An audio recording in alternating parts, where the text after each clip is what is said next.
I'm rocking with the blonde hair. What made you decide to Yeah, I know. to change it Oh up? man, I just sort of wanted to change it up, man. I don't know if I'm feeling it, but I just thought, fuck it, let's see what it looks like. So, yeah, man, going for Some it. Slim Shady energy.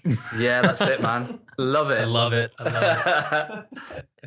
Jack Tan, and he's got blonde hair. Love it. Ooh, Good start. yes, sir. Anwar, how's it going, brother? What's up, man? Yeah, good. Yourself? I'm doing well. Nice to meet you. Yeah, you too, man. I'm digging that. It's about I'm time. digging the platinum hair, man. Yeah, thank you, man. I thought I'd change it up, bro. The real good. Slim Shady, please stand up, man. Let's go. Yeah, I don't want to be near 8 Mile for sure. All right. For the audience who doesn't know, welcome a dear friend. His name is Oliver Anwar. He is a qualified personal trainer, nutrition coach, and a consultant who's helped countless people transform their health, both digitally and face-to-face. He is the founder of The Worker Coach, an online fitness coaching program for high performers. He's been featured in the Good Men Project, Life Hack, Addicted to Success, and he's also partnered with Anytime Fitness, WeWork, amongst other companies. And his mission is simple: to help ambitious professionals and executives make a fitness lifestyle around their career. Welcome to the podcast, man. Thank you, man. Appreciate the kind words, Zaid. And yeah, appreciate having me on, boys. The podcast I've listened to a few episodes and it's some great stuff. So yeah, I'm honored to be on. Thank you. Appreciate we it. appreciate that, my man. And we're Means loving the your world. podcast too. Yeah, Learning a whole bunch we've about given a listen to yours as well, and it's just like, and even the variant other like podcasts that you've been on, like you speaking is just like immediately adds value. It's crazy. Thank you, man. Yeah, I love course. podcasting. Yeah, it's great. It's awesome. So what got you, I'm curious, just to start off, what got you started on this whole fitness journey? I know you've been involved with football, soccer for the American audience. Yep. What was the real catalyst behind that? Yeah, great question. So yeah, like you said, I was always a passionate footballer when I was a kid. I got to play at quite a high standard in the UK, and my goal was to be a professional. Right, I wanted to be a pro that was playing for these teams and getting paid. Unfortunately, I got to 17, 18, and I just wasn't quite good enough compared to kind of the other guys that were coming through. So I kind of, tried to hold on to it for a couple of years, play a good standard, but I kind of realized that like 18, 19, I wasn't really going to make it as a pro. And then I went to a college full of big rugby players. And at the time, right, I'm that typical young guy, right? Skinny. There's all these big rugby guys around me, not very confident. And I'm thinking, man, I need to get some muscle on me, man. I need to get a bit bigger. I think a lot of people go through that phase, and I'm quite short as well. So I was like 5'7", confidence took a hit from football.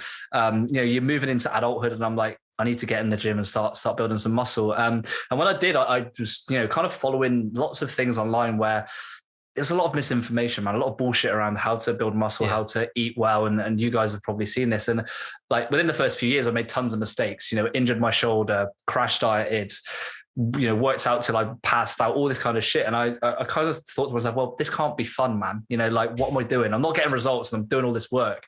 There must be a more optimal route to get healthy. So I started reading studies. I started getting qualifications, started learning about kind of evidence-based kind of nutrition mixed with kind of my anecdotal experience. And I started getting some very good results after, I started learning about this. And people started asking me, hey, man, how do I do this? How do I do that? And it was getting to the point where so many people were asking me, I thought, well, maybe there's a business opportunity here for me to launch. So started putting myself out on social media, launched my business back when I was at university. And then, 5 years down the line, I'm doing this full time now, man. So that's kind of a bit of a story. That's beautiful. To see where specifically on Twitter, to see how far you've come, it's really cool. And just the ability to help clients out, transform their health and their lives, essentially. That's priceless. For sure, man. Absolutely. Definitely. I hate to do this to you guys, but I actually forgot to connect the little thing.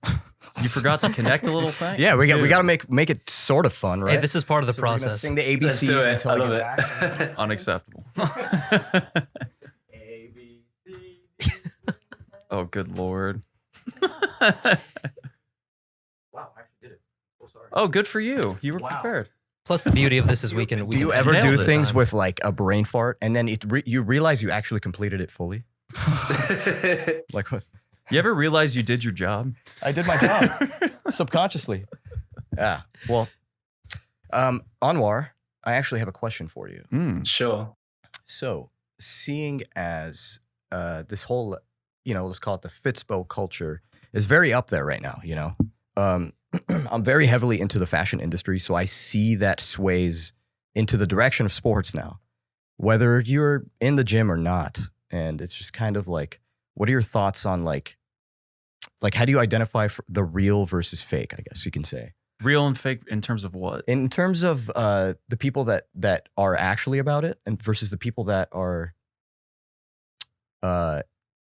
faking about it. I Like guess. trying to put on a Trying persona. to put on a persona. Really, you're about the fit and the inspiration rather than the mental game in the gym, the dieting, and all that actual hard work. Like it makes the real people feel like they just blend in, Yeah, that's such a good question. I think one of the big ones is like, who stands the test of time? Do you know what I mean? Like there's these guys that will pop up and they'll get their kind of 30 minutes of fame, right? Preaching their new program. But like, in like 3 years, is this guy still around? Like, do you still know his name? Does he still show up, kind of thing, right? Is he still respected? And I think that's kind of a big thing.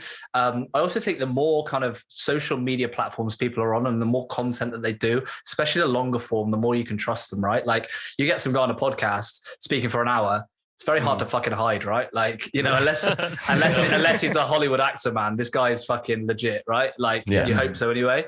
So I think that's a big thing. And yeah, just are they around for a long period of time, right? The legit guys are always around. The other people get found out. It's the same with life in general, right? Mm-hmm. That's the truth. Yeah. I think that's a very, very, very good way to say it. Yeah. Now, I was also curious, have you ever taken place in like competitions for physique or any of that stuff? Never, man. So I'm kind of, people look at me and they think this guy's like a, obsessed bodybuilder that loves like, all this kind of stuff, right? Like going on stage with like short shorts, like putting fake tan on, like couldn't be further from the truth, man. For me, like I like the competitiveness of health and bodybuilding and that kind of thing. And I got that from playing sport at a young age competitively, but I've never seen the appeal of like getting half naked on the stage full of guys, right? Like for me, like I don't see the appeal. I respect the guys that do it, but for me, I'd rather, travel. I'd rather have a fun social life. I'd rather, focus on business. That kind of thing is much more important to me than like a competition or a show. That I feel that a lot of it as well is politicized as well. Like a lot of these guys winning shows, it's based on kind of like, their social profile, whether they know like the judges, all this kind of political stuff goes on in the background. And it's not a fair reflection on your hard work, I don't think. So for me, I'd rather not be in it and not be kind of that obsessed. I'd rather have this kind of balanced lifestyle where you look good, but you still have fun and have an enjoyable life. Mm-hmm. Yeah, we'd rather have trips to Ibiza and just, partying it up and enjoying your youth. A balance, right? Yeah, for sure. I love balance. We all know that. Yeah, that's like one of his main phrases. That's my main phrase is balance. I love it. But yeah, it's just more. It's like I love the way that you speak about it because you can tell that your mental game is strong. Okay, and it's like you can tell that like when you hit the gym, it is more than the gym. It's more of like, I'm not here because I want to fire up my body. It's more like this helps my mental head game in the long run. Kind of like you said, you like traveling. You're not really what doesn't appeal to you, you just stay away from, and you do the things that actually trigger your brain. And I feel like you would go the same way directly towards nutrition and, bodybuilding, things like that. Yeah, for sure. Would you say that's one of your goals? This mental clarity? 100%, man. And especially as someone that I've got big ambitions in regards to what I want to achieve, throughout business and then throughout life. And I don't think you can get there without not exercising, man, and not working out. It's just you're not going to be at peak performance, unfortunately. And you're looking at the guys coming through now, there's raw talent. There's guys that are very talented, but if you can optimize your body and you can optimize your mind to a point where you're fucking operating at like this level, then you're living life on easy mode in a sense, right? Like, some guys are 60%, you're at 100% because you look after yourself. And for me, that's what I want to be at, is 100% as much as I can, so I can achieve the things that I want. And the mental part is a huge part of it, 100%. Yeah, it's a very true thing because, like, for example, in my experience, like I have started and started and started again, but it always ends. That's the problem. So I find this thing where people talk about motivation a lot, and like motivation is from within, and motivation keeps you going and all this stuff. So I think the best thing to do is stay away from motivation when it comes to the gym. It's more find something else that you like about it. Like, for example, find a nicer environment for a gym. Maybe that's what you're missing, you know? Mhm. 100%. I can. It could be testify to that. like, we are all different human beings, right? And I know you would 100%, like, you like emptier gyms, right? Oh, Some for people sure. like sweaty gyms, you know, like a garage gym. That's what I'm at now. That's what I Yeah. transferred to. Like, I mean, And my it's- whole life I was at 24-hour like fitness and just like, you know, Yeah. big conglomerate or like commercial gyms. And it was just, after a while, you're like, I'm getting fucked over so bad. You know, I'm paying like they're low price, you know, it's 35, 40 $40 a month. And I'm Mhm. like, I could go to another gym that's 50 and they have like all of the powerlifting, like proper equipment that I actually want. Yeah. And they treat me like a human being. You know? Yeah. Like the last gym I went to, I was walking out of it one day and some dude grabbed me by my shoulder, Mhm. like aggressively, who worked at the gym and spun me around. And he was like, hey, I need you to sign this. And I'm like, first off, no. Second off, what is it? And he was like, it's something like you sign it, you sign your friends up, you get like a free whatever the fuck, you know, just sign it. And I'm like, no, I'm not going to. He said, sign it, like very aggressively. And I was Yeah. like, is this guy going to hit me No, that's a Yeah. if I don't sign this Yeah. It's petition? crazy, You know, man. like that's the level that some of these, like, I guess you could say like commercial gym trainers get to, Mhm. like that level of aggression. Like at the same gym, this was like a couple months before that happened. A different guy came up to me. He's like, hey, bro, you're looking kind of small. That was his approach. Oh my God. Jesus, man. Yeah, he was That's- like, you're looking kind of small. And I'm like, oh, thanks. Really appreciate that. Like, that's great. And Not. he's like, you need a trainer, bro? And he's like, I can get you where you want to go. And I'm like, no, I think I'm good. I'm good, Like, Oliver, do you come across stuff like that? yeah, that was what I was trying to get towards. I mean, that's the problem, is it, with these commercial gyms? There's not a strong sense of community in there, right? There's like guys that are like just want the cheapest option, want to go to this place. They might be working out of town, or they might not be from the city, so they might be there for a short term. And there's so many people in there, like that it's just so crowded. It's full of fucking. It smells of BO. It's disgusting, right? And the trainers, they don't really care. They just see you as kind of a number coming in. And so that's why I actually don't train at these 24-hour gyms anymore, because they feel that they lack some kind of authenticity or any kind of community. And for me, I love training at these like big meathead bodybuilder gyms, right? Where like I go in there and I'm the smallest guy in there, but you know, these guys are pushing themselves hard every day. You know, they, you know, lifting dirty weights around, you know, five times a week for like decades, right? These guys just don't give a fuck about anything apart from lifting weights. And I kind of love that mindset, because it like that energy just like seeps off on you, because I'm not like a bodybuilding meathead, but like when I'm training, I like to be a bodybuilder meathead, if that makes sense. So for me, like being in that environment, I just feel the energy and I'm like, shit, man, like I'm lifting heavier today. I'm pushing my sets further. You know, everyone around me is bigger. It's like, fuck, this feels like a really like inspirational and motivational environment. So yeah, environment plays a huge role in exercise and fitness for sure. You're pumping me up right now. That's for sure. Dude, I can 100% relate to that sentiment. Like this bodybuilding gym I just joined, like first day I walked in, like was the day I signed up. And immediately as I get on like my first like bench press or whatever, you know, just the most massive man I have ever seen comes into frame.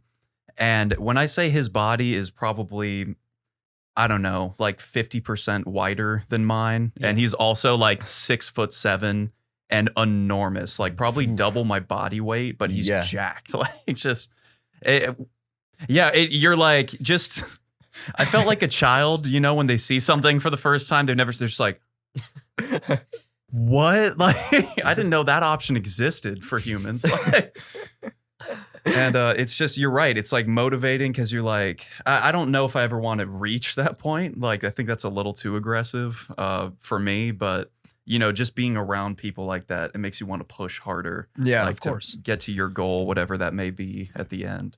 It's extra testosterone. That's the kind of feeling you get out of it. Speaking of extra testosterone, I had a question for you, Oliver. So you train and you help manage certain clients and like their fitness goals and training regimens, correct? Have you ever run into a client that approached you out of the gate and was like, I want to purposefully use either like testosterone boosters, growth hormones, anabolic steroids? And what do you do if this has happened to you? Like, how do you move on from that? Because if I remember correctly, in a video of, sorry, one of your videos, you're talking about unrealistic expectations of people that are like, yeah, I'm just going to eat a shit ton and like, I'll get jacked in 2 months, right? Like you follow these trainers, but it turns out they're using growth hormones, steroids, things of that nature. Yeah, for sure. So that's a big thing that, especially for me, when I first got into the industry, I was, wondering why these guys were so big and like how quickly I could get results. And, it's just so unattainable. Even if you've been training for years, right? You're not going to look like these cover guys because they're running so many steroids, man, you wouldn't even know. And luckily, a lot of the people that come to me now, they're not too much focused on kind of the big steroid bodybuilding look. But previously I had people that came to me that were either considering taking steroids or they'd tried them before and wanted to continue taking them. And the approach that I take is always very kind of natural, not having to use steroids, sticking to key principles, being consistent and smart with your training. So yeah, I kind of have to have this conversation, especially with younger guys, and say, look, man, like, if you're in your early 20s, like you've got so much testosterone, man, like you are like a fucking living, breathing, like just testosterone through the roof if you optimize your lifestyle. So there's no need to be supplementing with testosterone when you can fix this naturally. The problem is people just don't want to do the work, man. They want the shortcut. They want the quick fix. They want the pill. And, unfortunately that has lots of side effects later on, because then your natural test drops, you come off of this steroids and you actually lose some muscle, you lose strength. And that obviously, it's like any drug, right? There's like a fucking come down from this shit. So, you shouldn't really be doing it unless, you get to a point where you're later into your 30s and 40s, your natural test drops, and then you do it in a smart way that's kind of calculated through a professional to increase your testosterone again. But man, in your 20s, like I'm very against it. I tell these guys to just take the natural route, optimize their lifestyle, and that can be good enough, man, for the results they want to get. Yeah, seriously, you don't need to jack yourself up on the world's most powerful anabolics to see results. Like, come on, common sense. But you get to see how people just generally think too.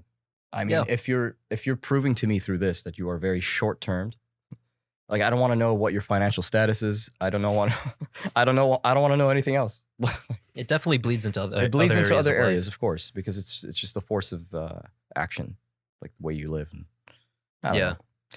Well, it's like that reminds me in high school of like all the football players after we graduated, like the air quote top guys, they were taking so much growth hormones. It was ridiculous. Like, I mean, like straight up looked like an earlier hominid, like the forehead was jutting out huge. Their fingers were, just like all the bad side effects. And what was great was after, high school wrapped up, everybody went on their separate ways. Like a lot of those high school guys kept taking growth hormones, but they weren't training at the same volume. So they just became like these enormous, bloated, like, it was just gross. You're like, oh God. And that leaks into the future of your body, correct? The future of the body. Yeah. Like your future body obviously will just look deteriorated. Will it not? Well, I think yes, in a sense, like especially with growth hormones, if I remember correctly, that affects your pituitary gland, which causes like just growth in all aspects of your body. So not just your muscles, but it can also affect like your organs, such as your heart.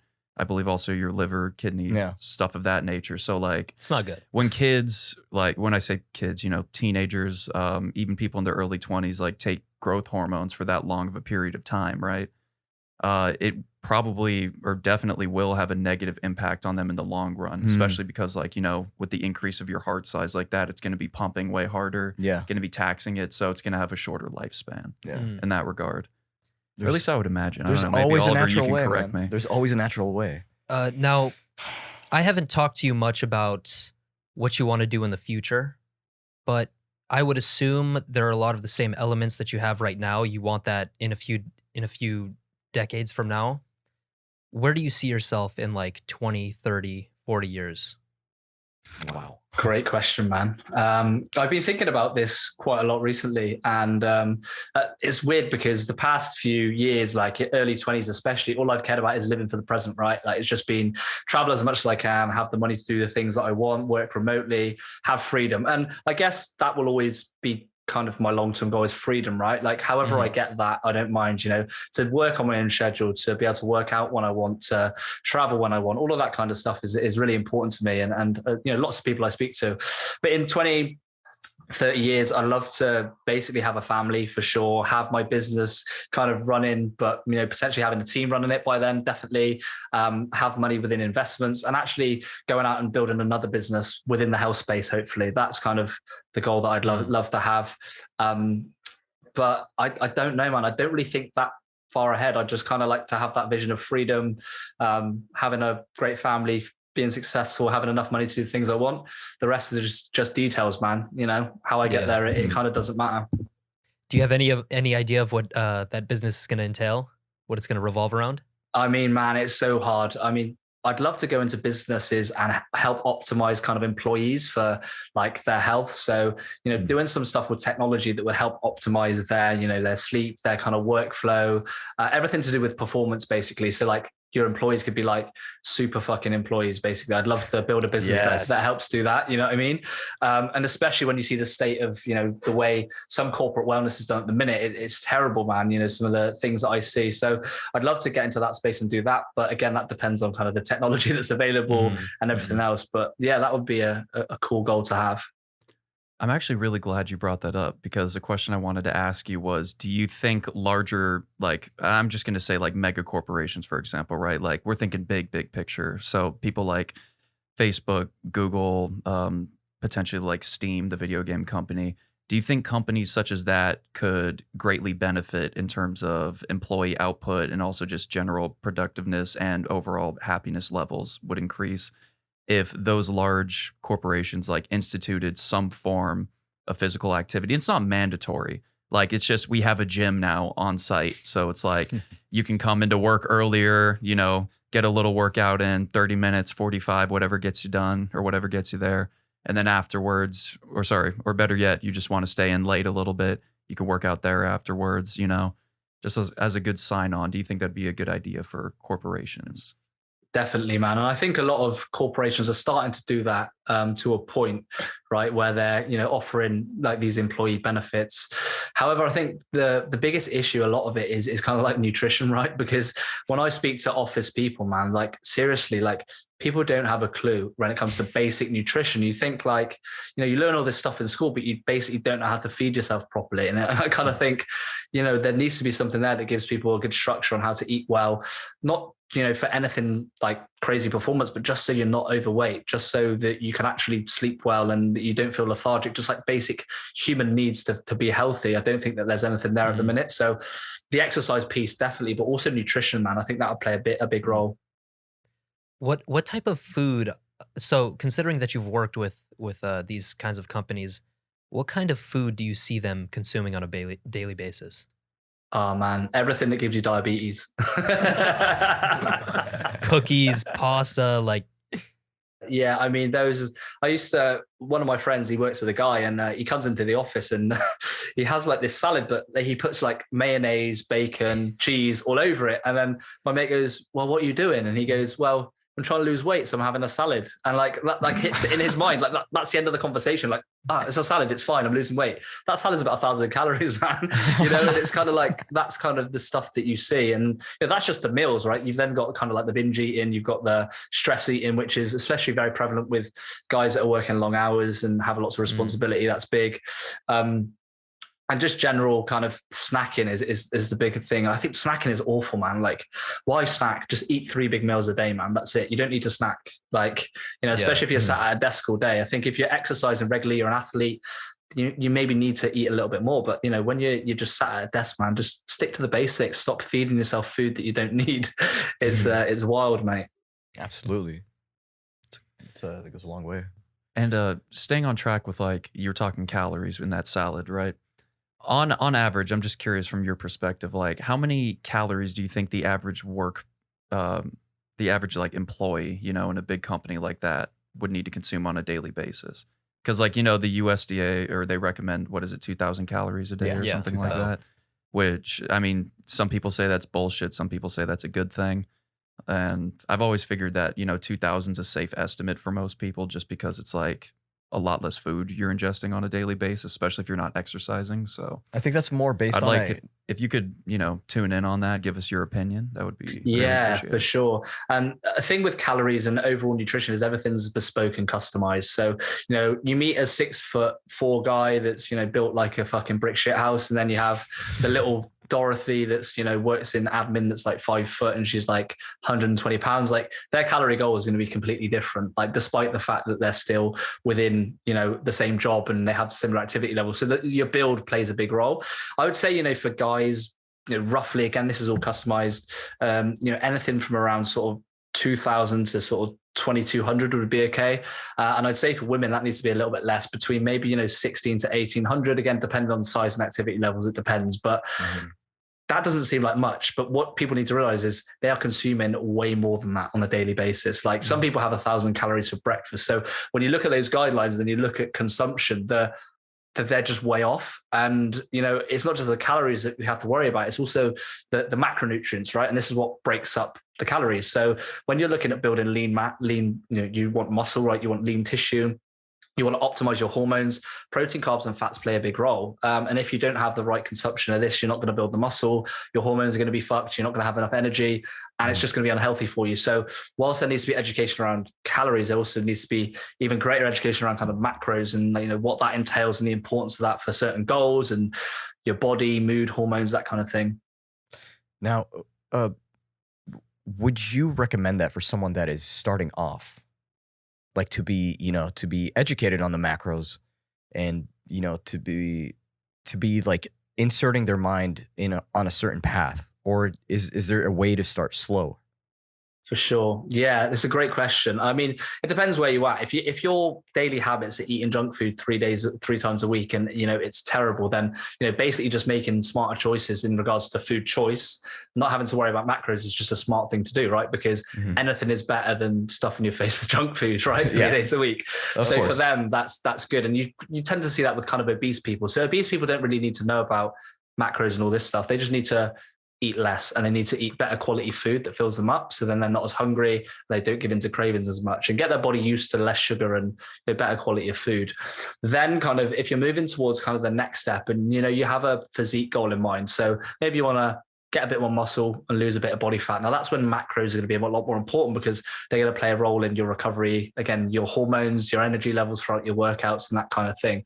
So the more that you kind of you want to get to a specific look, and the more kind of extreme and, the more shredded and ripped you want to look, the more you need to know about these things. If you just want to lose a bit of weight, then generally just good food choices can start you off on the right path. Yeah. So starting with nutrient dense foods, I think. Yeah. Once you get to a higher level, like you have to focus more on the details because at the end of the day, that really matters. That's what really matters.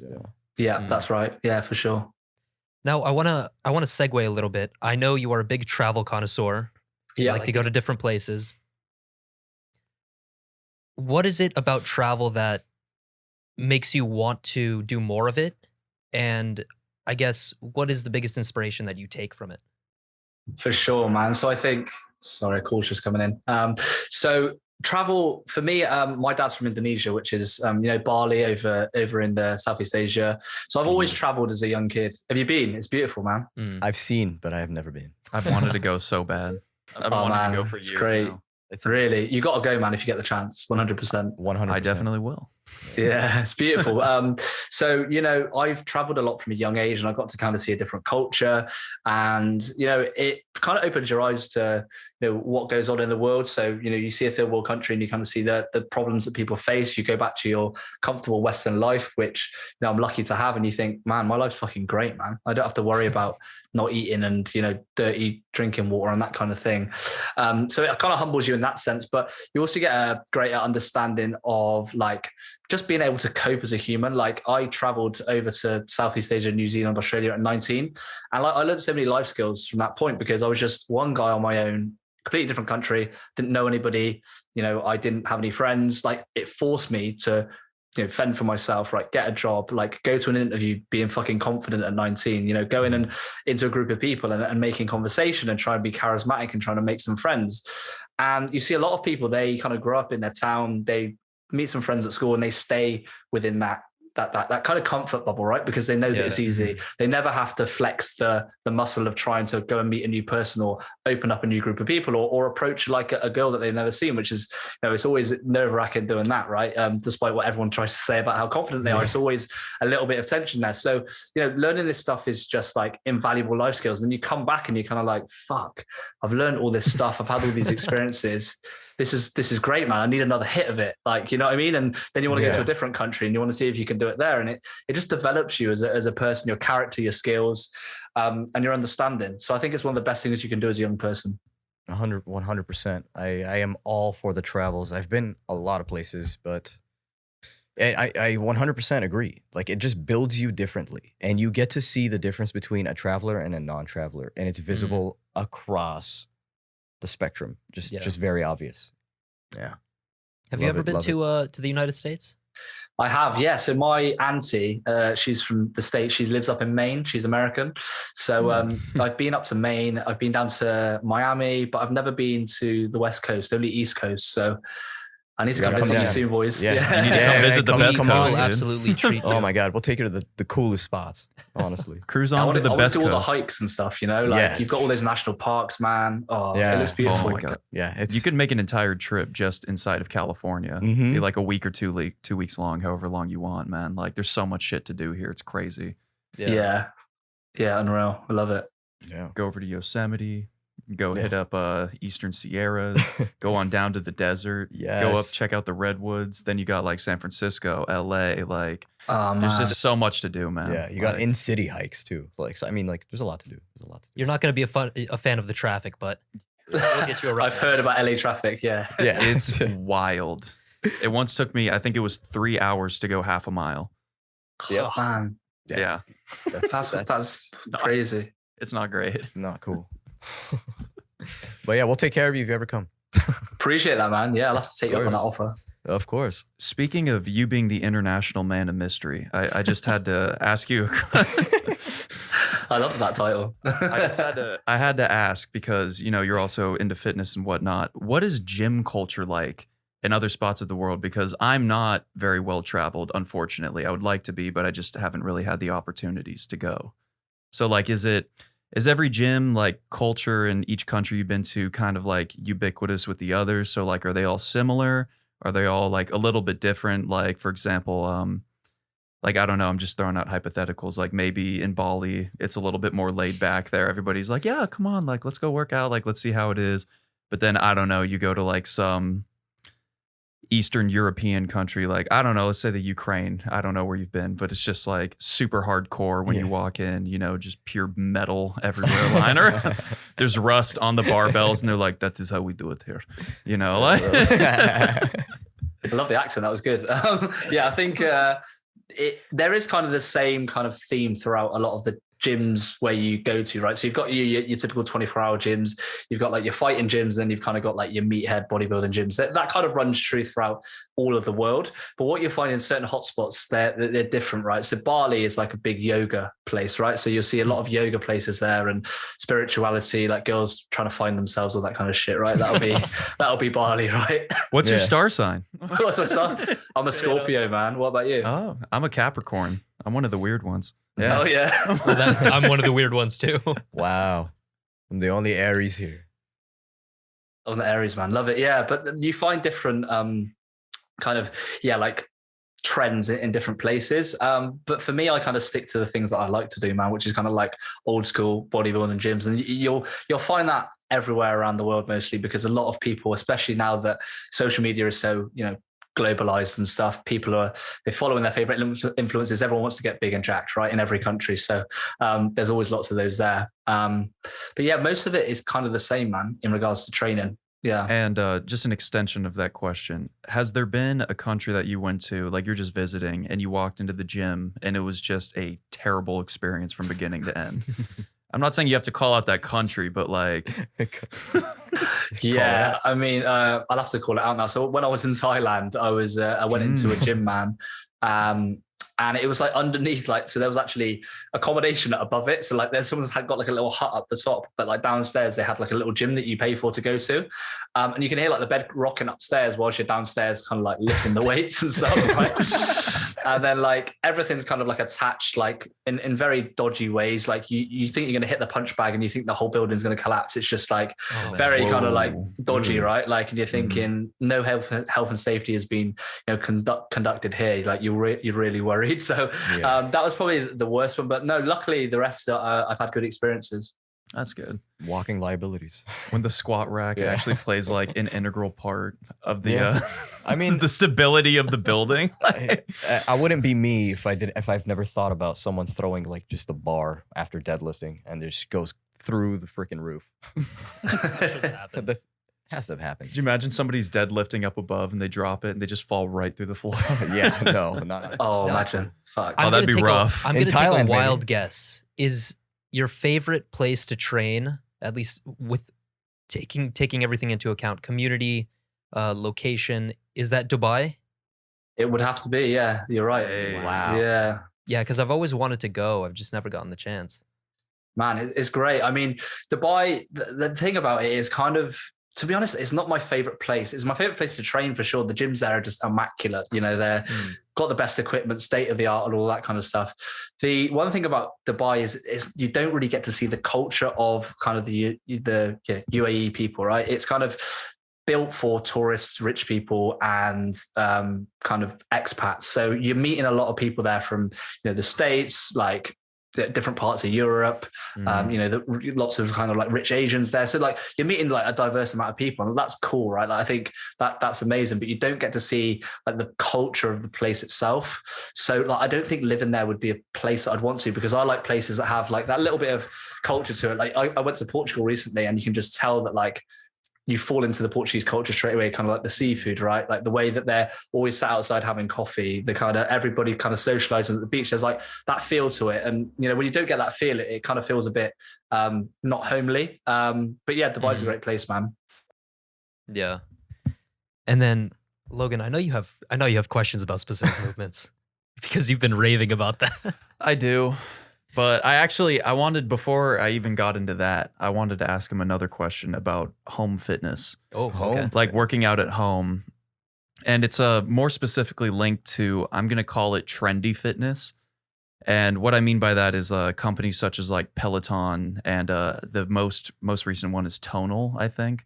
I'm getting a shit ton of advertisements for it on YouTube, but like, you know what I'm saying? It's the one where it's they use mechanical resistance, and it's like a bar. You can either bench press or squat, or it's like the Wonder workout machine thing that costs $3,000 to put into your house or whatever.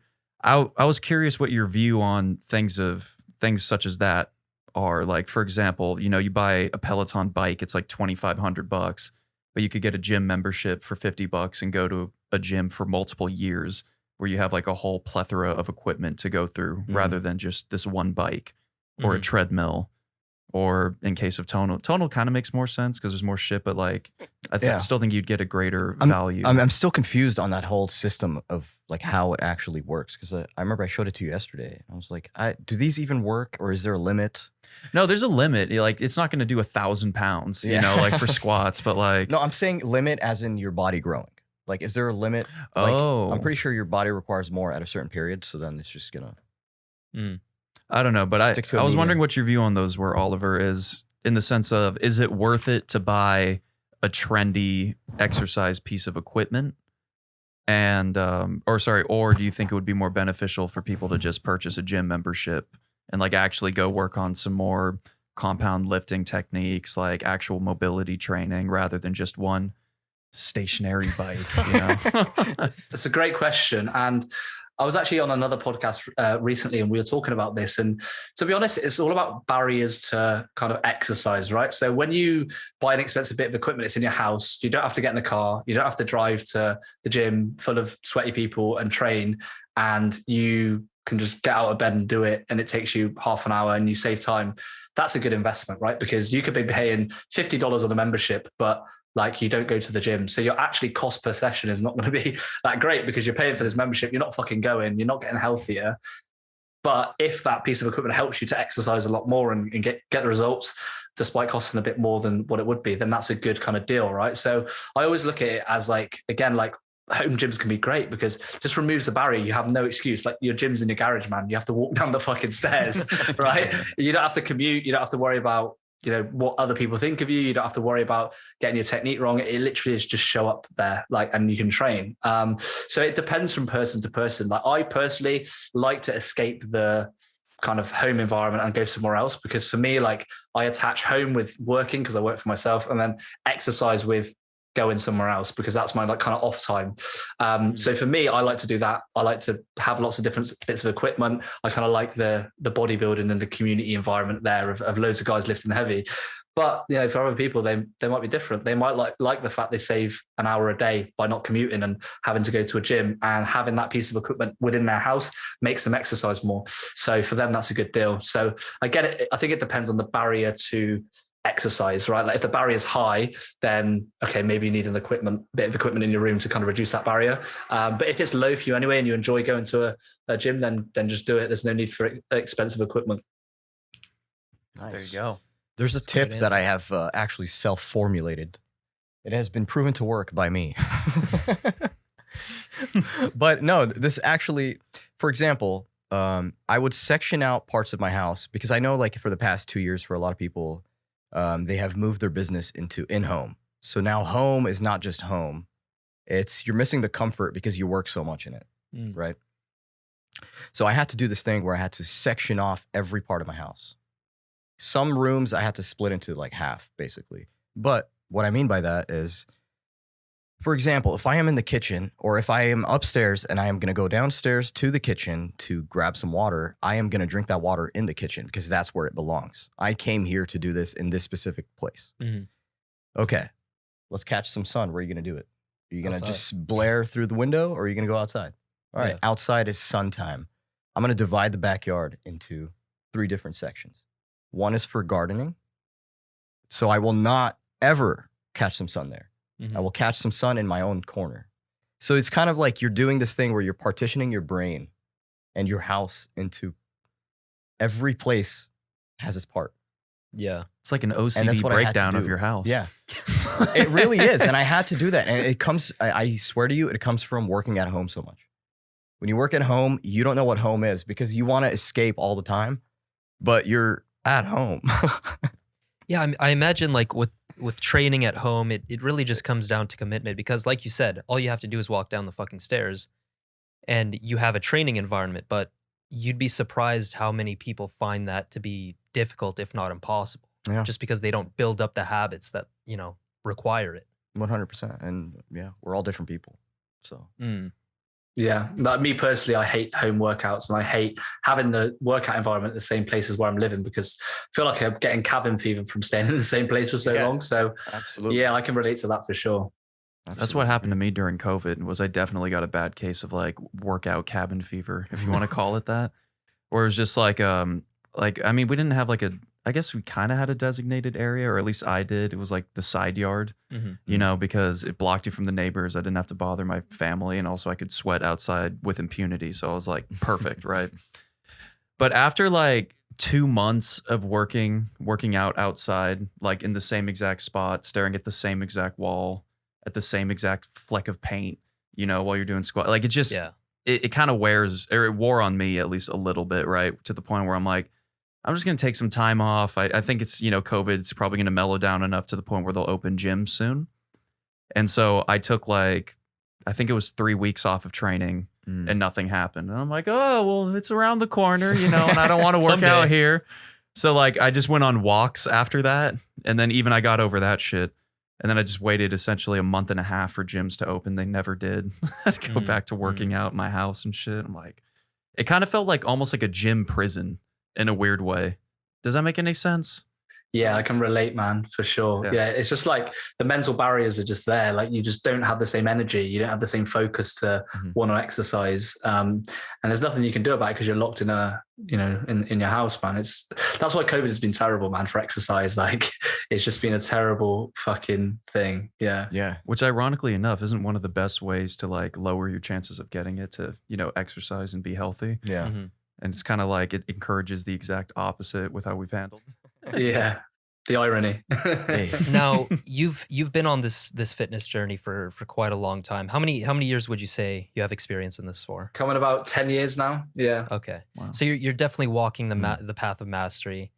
what right now is your biggest struggle in strictly in terms of fitness or, just building a physique? Do you have a certain struggle that you're dealing with?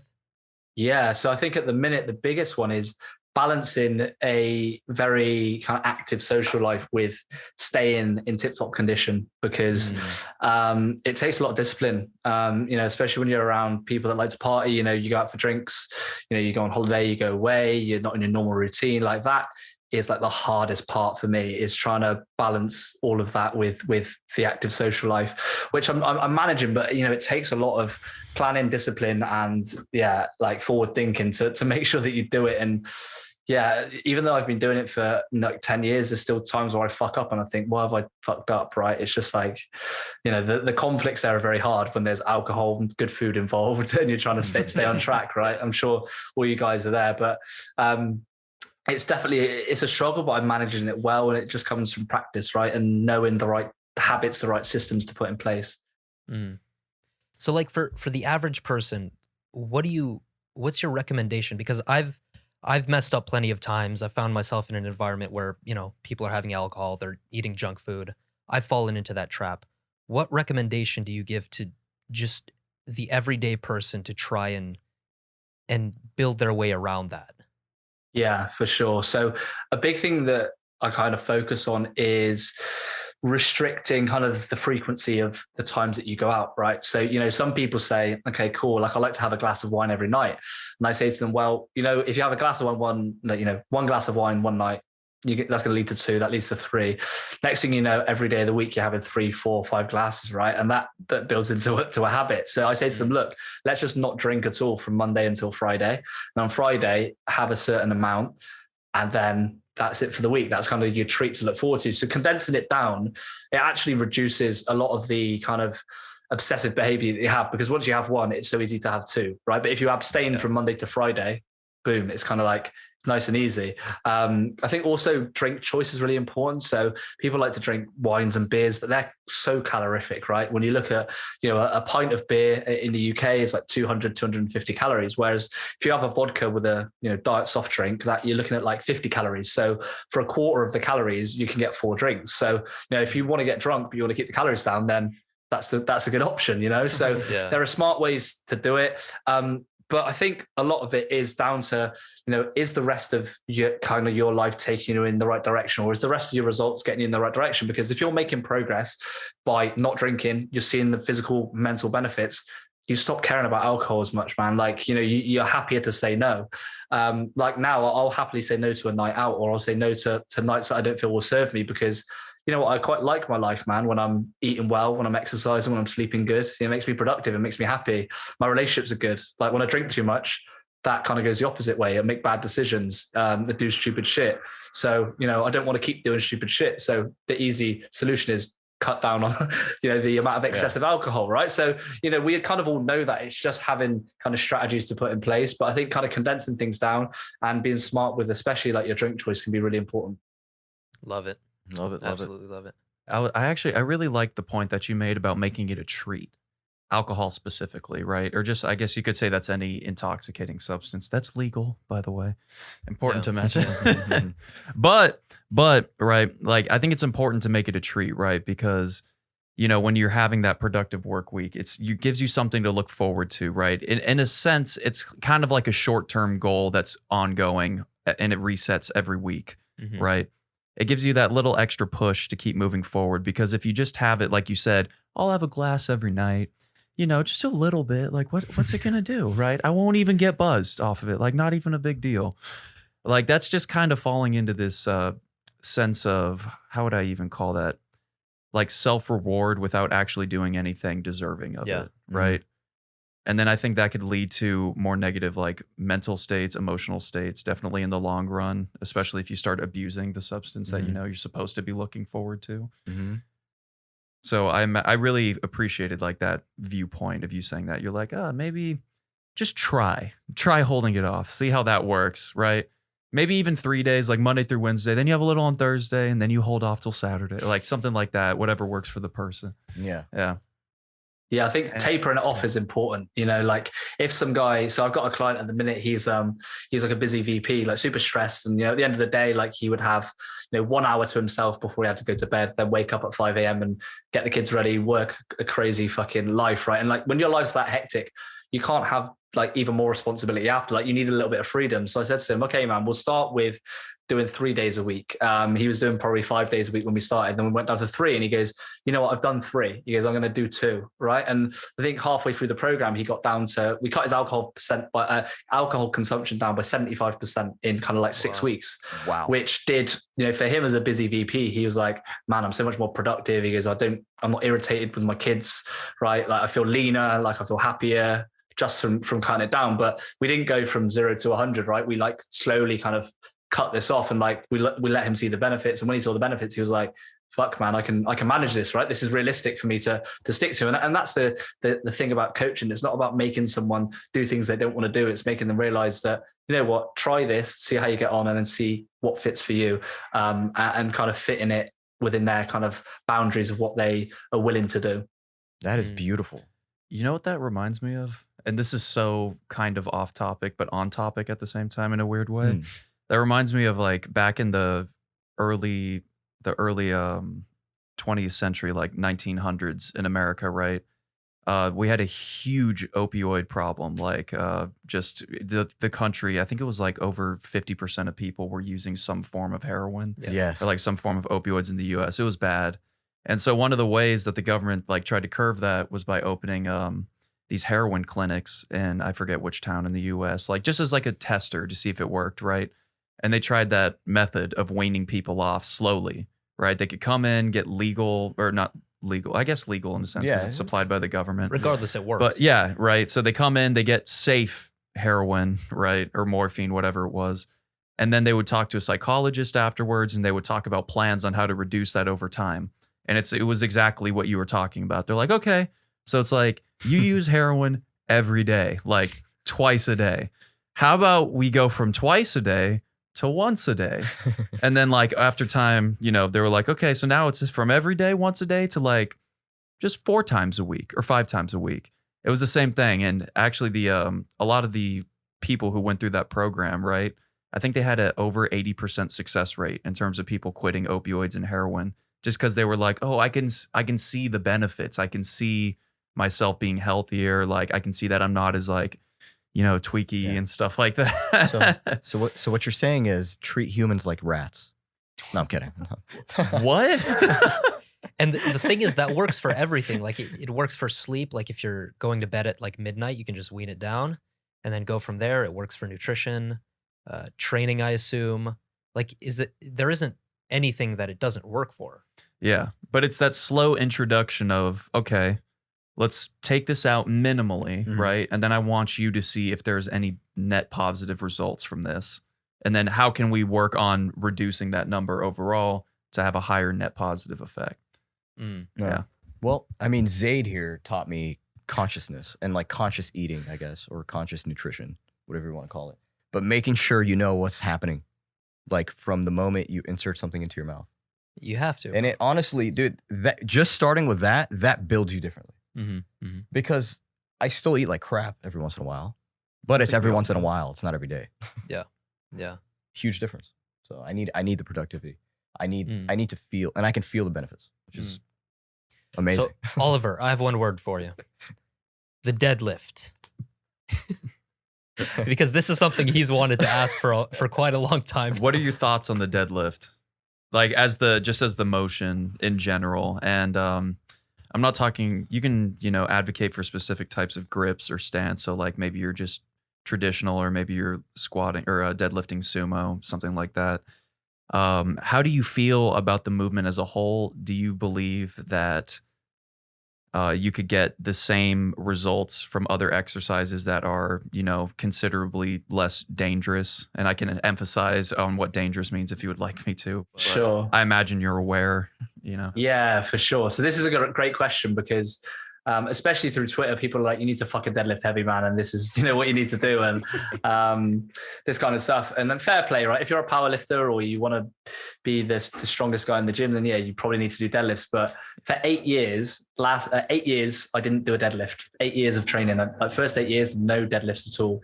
And I built a pretty good back and strong posterior chain from doing other exercises that weren't so stressful on kind of the lower back. And once I introduced deadlifts, they were great. But the thing is with it, it's such a good exercise. You want to keep loading it heavier and heavier. And it's like kind of an ego lift. And as soon as you put ego into it, you start fucking up your form. And when you fuck up your form, you fuck up your back.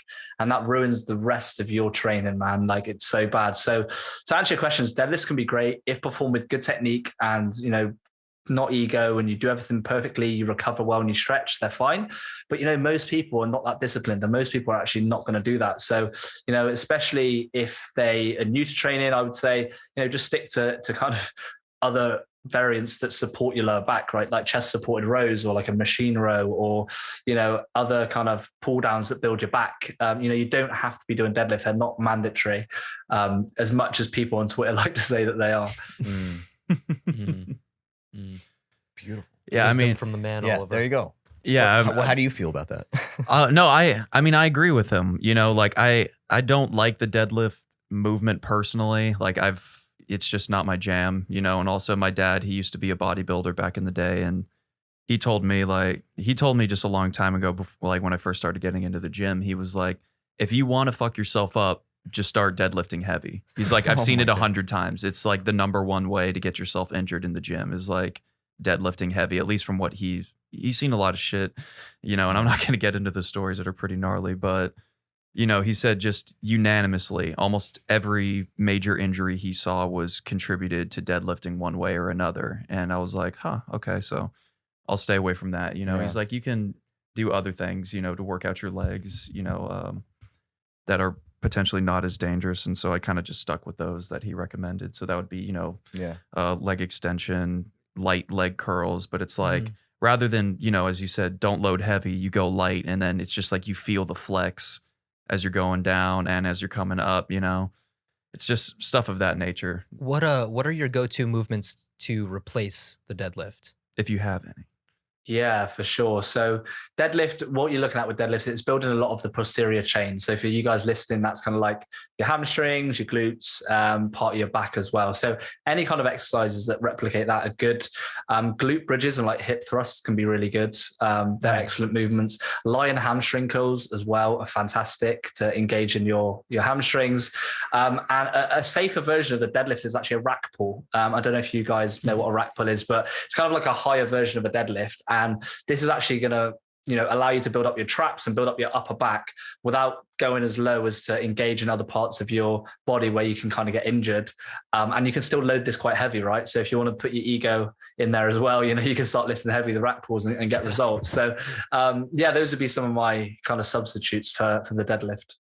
I am a fan of the rack pull. I'm glad you mentioned that. Yeah, the rack pull makes a lot more sense to me because it just allows you to load up like in a proper position without having to like, you know, just annihilate your back. Yeah. Exactly. So I was a big fan of that. All right. Yeah. I respect that. I mean, he's not wrong. He's 100% right. Yeah. So it looks like our iPad is on like 10%, but do you guys have any final questions for Mr. Oliver? Final questions for Mr. Oliver. Zaid already asked about what you want to do for your future. Yeah. But he was talking like 20 plus years from now. What's the 5-year goal for Mr. Oliver, Mr. Anwar?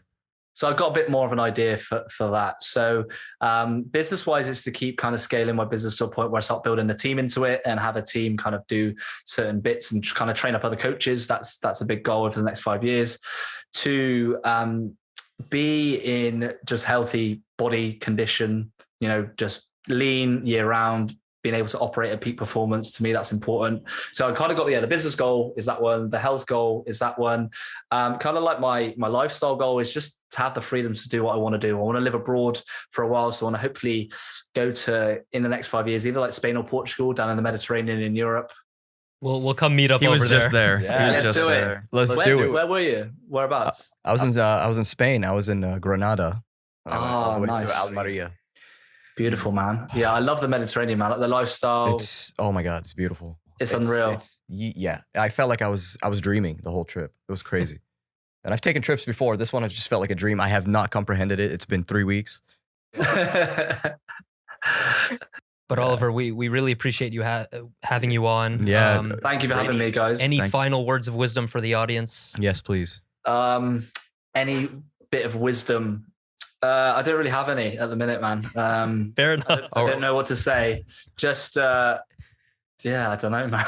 You caught me off guard there. How about some shout outs? Like, Some shout shout-outs. out your stuff. Let people Yeah, know where sure. to find you, podcasts, information. Yeah, for sure. So you can find me most active on Twitter at Anwar is the tag. Same as my Instagram, where I kind of post more of my travel stuff. YouTube, again, the same, Oliver Anwar. And my podcast is called the Fitness and Business Mastery Podcast. You can find that on iTunes and Apple and all the major platforms. And that's it. Yeah. So if you want to chat to me, reach out, guys. For sure. Yeah. We'll be make sure to dropping the put links in the description as well. Yeah. Absolutely. All right. But hey, we appreciate you having you on. Mr. Thank you for Oliver Anwar. Yeah. Thank you for joining us today, all. Yeah, thank you for having me on. You guys got a good podcast, man. This is like very unique, very chilled, man. It's like three of you there. I've never been on a podcast like this, so it's very, very good. We Thank you greatly very much. appreciate it. Thank you Appreciate it, very man. much. Yeah.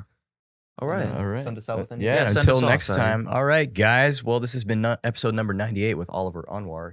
You can go check out his pages in the description below. Follow us on YouTube at the 2 a.m. podcast. We also have a Clips channel. Follow us on Instagram at the 2 a.m. podcast. Who figured? Who would have guessed? All right, guys. We will catch you next time on episode number 99. So stay healthy. Peace. Peace.